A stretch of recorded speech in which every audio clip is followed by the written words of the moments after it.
This isn't the Spider-Man I remember, but okay, we'll accept it. Let me tell you about Rick. He was running late for school one day. He was really sweaty and his face was red as he chased the bus. His heart was beating fast, but he didn't give up. Just when he caught the bus, he stumbled into a stop sign. Then he bumped into the door while trying to recover. Rick didn't make a very impressive entrance. When he got on the school bus, there were lots of students, but no one wanted to sit next to him, not even the less popular kids. Rick saw his friend Trey and they talked. Rick also looked at his crush, Jill, who was sitting across from them with her boyfriend. Trey told Rick to stop staring at Jill and explained that they weren't in the same social group. You know, there are different groups like nerds, emos, jocks, and others.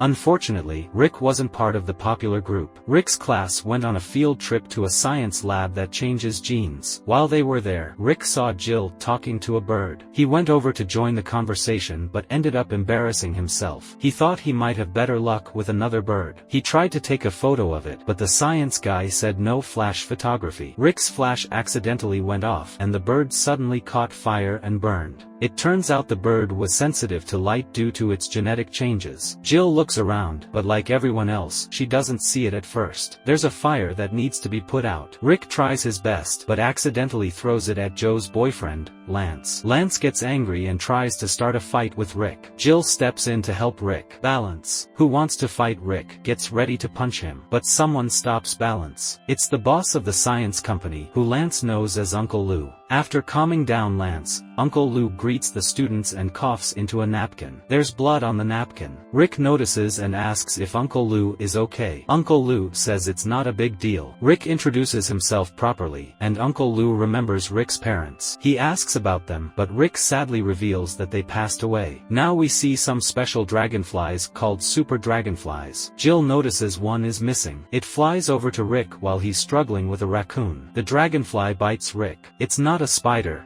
but it's something. Rick goes home looking really sick. Uncle Lou reminds him to feed the fish, but Rick throws up in the fish tank, so I guess that counts. Rick goes to his room, and Uncle Lou follows. Uncle Lou reads from a book about growing up and mentions mood swings and monthly bleeding, but he realizes it's the wrong book. Rick falls asleep in bed. Meanwhile, Uncle Lou is being questioned by the people who oversee the company. One man talks badly about Uncle Lou in front of a painting of him. Suddenly, Uncle Lou steps out of the painting and surprises the man. Uncle Lou walks into the room and tells the board about his new invention that will save the company and his life. Lou has only 1 hour left to live. Here's an hourglass to show it. He goes into a machine that's supposed to work, but it breaks. A person from the board of directors watches and seems happy about the failure. At that moment, Lou takes the person's life force. It turns out the experiment was successful because Lou becomes a real supervillain. He breaks free and starts attacking others who are there. Meanwhile, Rick is at home looking up his symptoms online.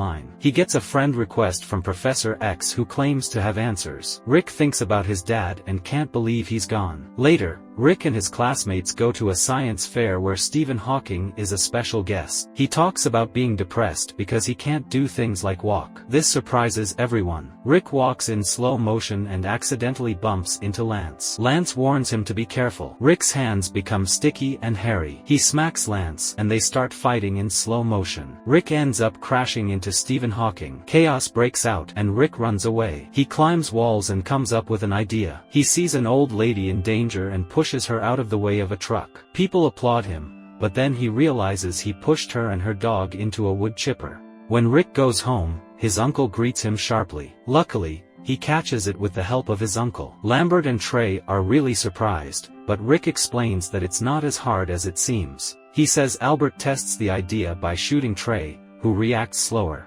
Everyone laughs and realizes Rick has superpowers. Just to be sure, Albert tries to stab Rick, but it doesn't work. Albert and Trey are happy for Rick, but he starts complaining about having these powers he never wanted. Albert reminds him that his parents wanted him to be great. We then see a flashback to the night Rick's parents died. They were walking in a dangerous alley after leaving an opera. Rick's dad told him that one day people would expect him to be a hero, and he should be ready. Now, unexpectedly, Rick is faced with a dangerous situation. A criminal is threatening his dad, and he decides to intervene. However, his attempt to be a hero goes wrong, and the criminal accidentally shoots his mom and some other things. Rick's dad asks him to retrieve a special ring from his jacket, explaining its importance. In the present, Rick doesn't feel worthy of the ring, so he throws it away, but it comes right back to him, hitting his eye. Suddenly, he hears chaos and noise coming from Jill's house, screaming, gunfire, and animal sounds. Jill comes out,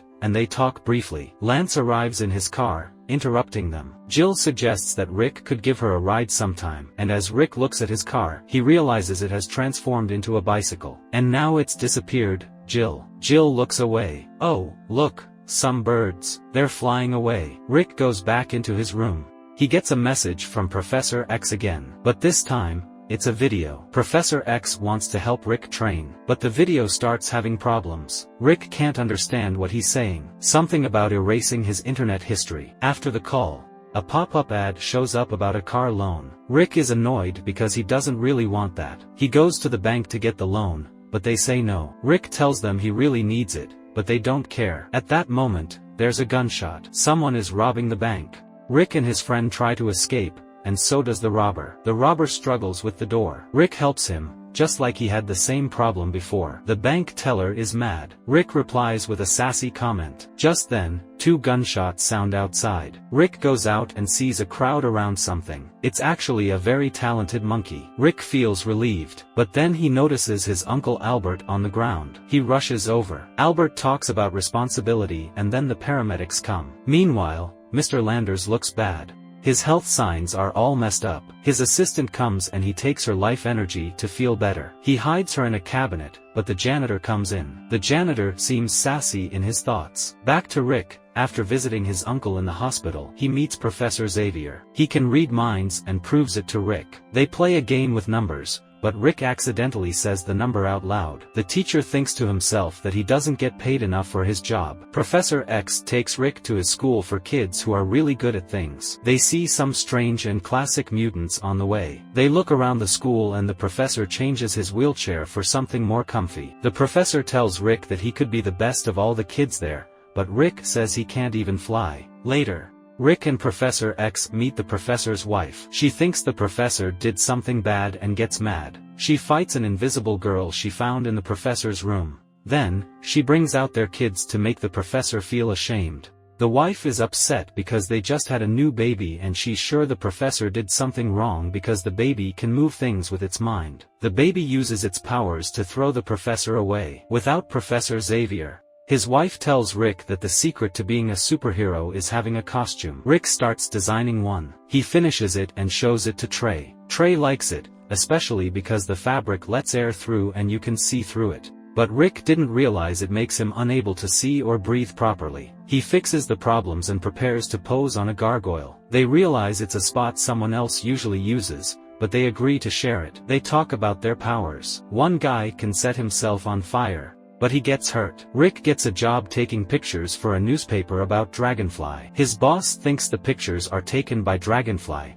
but Rick proves they're not. Suddenly, someone comes in and talks about a problem at the university involving the police. Rick disappears and the 2 guys are really surprised at the university. The bad guy Hourglass shows up, also known as Lou Landers. He wants to steal something called ceruleum to stay alive. But Dragonfly comes to save the day. They fight. But then Dragonfly has to take a break because of a strong punch. Jill is there too. Dragonfly and Hourglass fight more, but they're evenly matched. They exchange some typical hero and villain lines. Then things get intense and they need a break. Back to the action. Hourglass brings out sharp blades to fight Dragonfly, but Dragonfly dodges them. Rick goes to Jill after she finishes acting in a play. He wants to tell her a secret but can't find the courage. He gives her flowers. Jill senses he has something to say. Rick can't reveal that he's Dragonfly. Jill leaves, and some bad guys chase her. Rick puts on his Dragonfly costume and defeats the bad guys. He looks at Jill lovingly. Meanwhile, the bad guy Lou,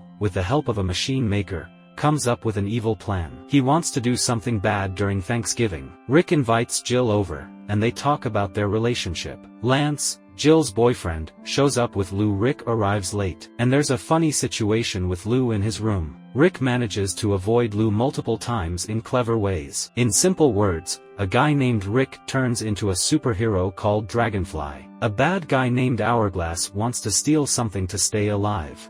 Dragonfly fights Hourglass but needs a break. Rick tries to tell Jill he's Dragonfly but can't. He saves Jill from bad guys. Meanwhile, Hourglass plans something bad for Thanksgiving. There's a funny situation with Lou in Rick's room. Rick cleverly avoids Lou's attempts to catch him. A sad Lou comes back downstairs, and Rick follows soon after to have dinner. During dinner, Rick and Lou notice each other's scratches and bruises. Lou says he got hurt from a girl he met on Craigslist, while Rick claims he got hurt by a guy from Craigslist. At that moment, Lou figures out that Rick might be Dragonfly, but Rick remains unaware. Lewin and Lance leave, leaving Rick and Jill alone. They talk about Dragonfly, lovey-dovey things, and all the while Auntie acts crazy and doesn't care about people. Suddenly, Hourglass arrives and talks about his plan to hurt many people. Rick tries to fight him but accidentally knocks himself out. With Rick down, Hourglass goes to the hospital to hurt Auntie. We find out she passed away. Meanwhile, Rick's uncle wakes up from his coma. The doctor talks to Albert, Rick's uncle, and mistakenly makes him think his wife is gone, which he strangely considers good news. At the funeral, Albert mistakenly hops into the wrong casket, but then decides against it. Rick rejects Jill's advances to keep her safe.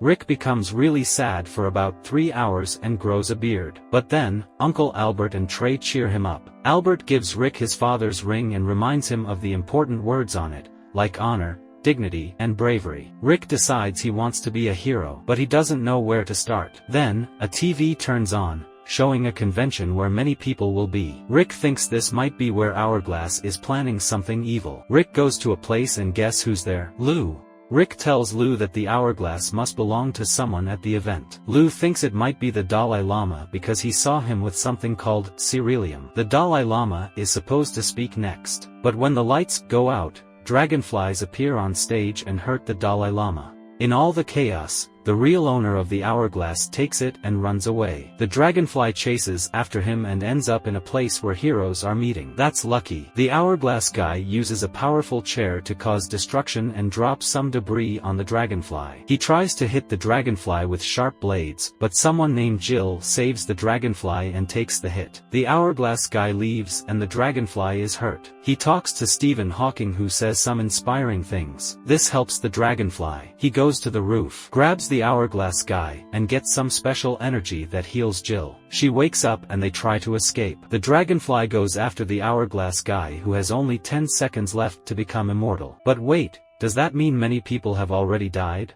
Anyway, the Dragonfly gets close, and the Hourglass guy throws a bomb. It's shaped like an hourglass. Oh no, that's a bad place for it to go. The Dragonfly asks Jill to remove it, but she can't. With no time left, the Dragonfly jumps and blows up the Hourglass guy, but he's also hurt. They are falling, but then Jill sees Rick's family ring. She calls Rick and tells him she loves him. Suddenly, Rick grows wings and flies up. Everyone is supposed to live happily ever after, but it turns out not everyone does. The end. The lesson? I don't know.